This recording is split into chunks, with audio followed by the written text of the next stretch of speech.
Hello, everyone. Nice to see that you're back to watch part two of the second podcast about countries. Just a quick recap about what we talked about last time. We talked about the evolution of societies and how differences in forms of communication, like mail versus talking over the phone versus the internet, have changed the ways that societies function as a collective culture. We talked about in groups and out groups, and about specific countries such as India and how they're about how those countries are managing. But yes, now we'll talk more about these topics in the second part and some more topics. See why a language is pretty important for forming communities and in groups to form their own cultures. I guess, but I don't really see why how this.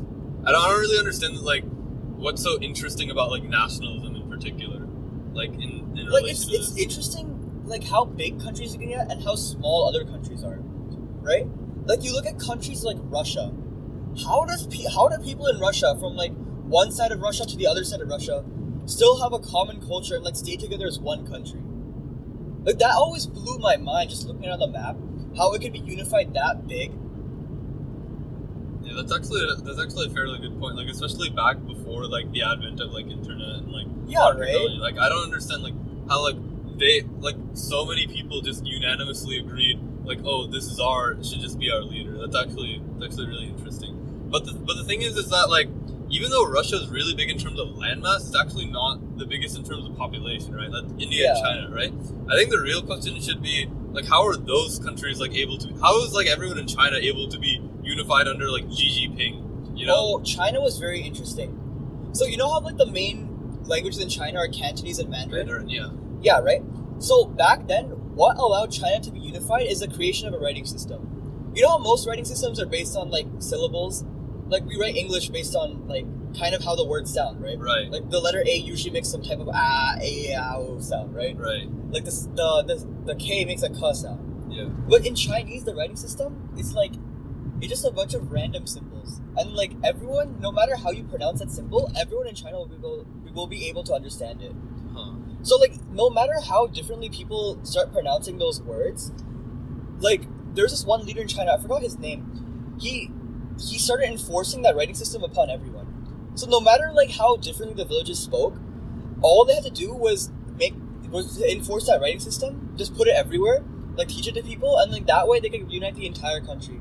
And then there's no way it could drift apart because these are written down things. They're not gonna change. Words and pronunciations might change, but these written down things don't. And that's how China was able to unify so well. Let's talk about the topic of micronations. Why specifically micronations? So we've talked a lot about these big countries and how their cultures allow them to stay together. Yeah. But it's so interesting. I found out about these things called micronations.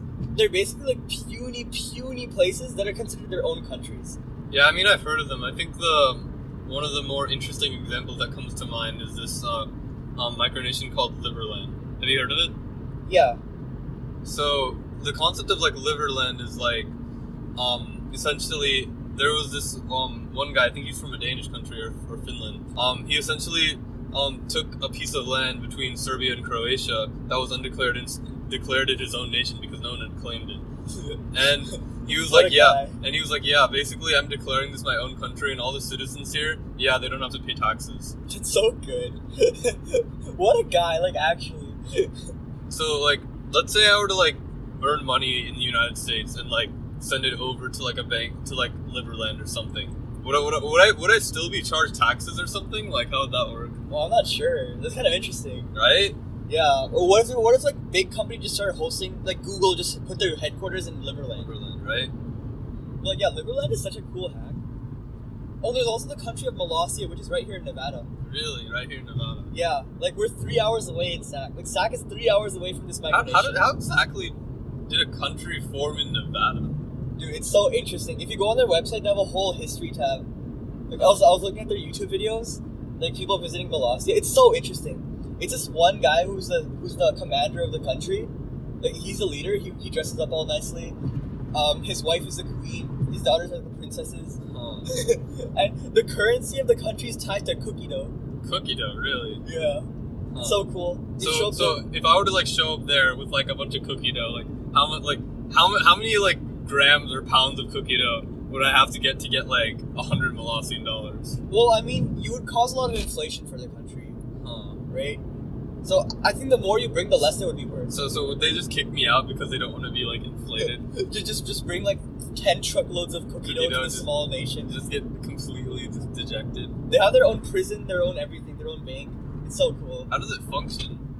Dude, it's that one guy doing everything. It's so cool. I don't want to visit this Molossi place that you're talking about. It Dude, let's seems do it. pretty interesting. I mean, it's only like 3 hours away from where we Let's from, do it, like- dude. Yeah. Anyway, back on the topic of nations. Okay. So, Wait, what if we made what if there was a world government and like the internet just allowed everyone to have a common culture and everyone spoke English?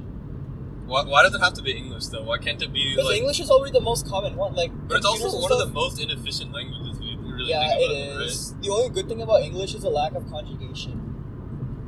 right? Like it's just so complicated. Like the I before E. Oh, except ew. a neighbor and like 300 other Yeah. words. We should. Okay. What about English, but we use the Hindi or Korean writing systems to write it? How would that even work though?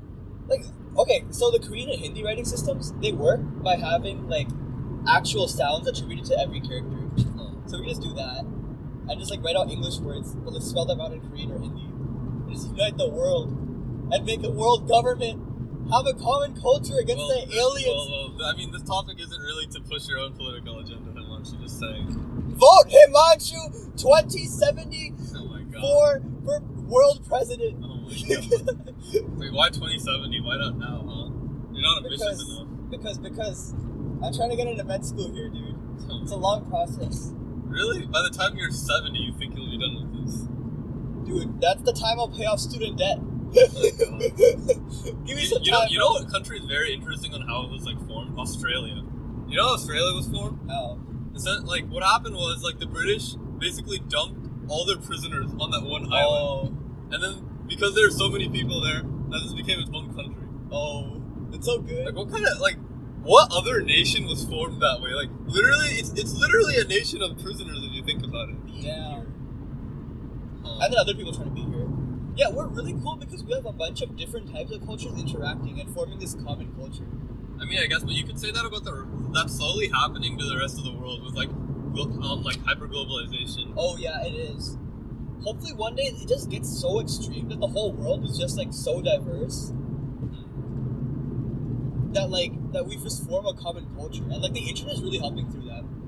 Is Like, it good I that we went all to have India, right? Yeah. So like a few years ago, not many people in India had that much access to internet, but a company named Jio came along, and they just introduced basically free internet for everyone in the nation. Really free. Yeah, dude, like the last time I went there this winter break, they knew everything. They knew like all the rap artists here, like they listened to EDM music.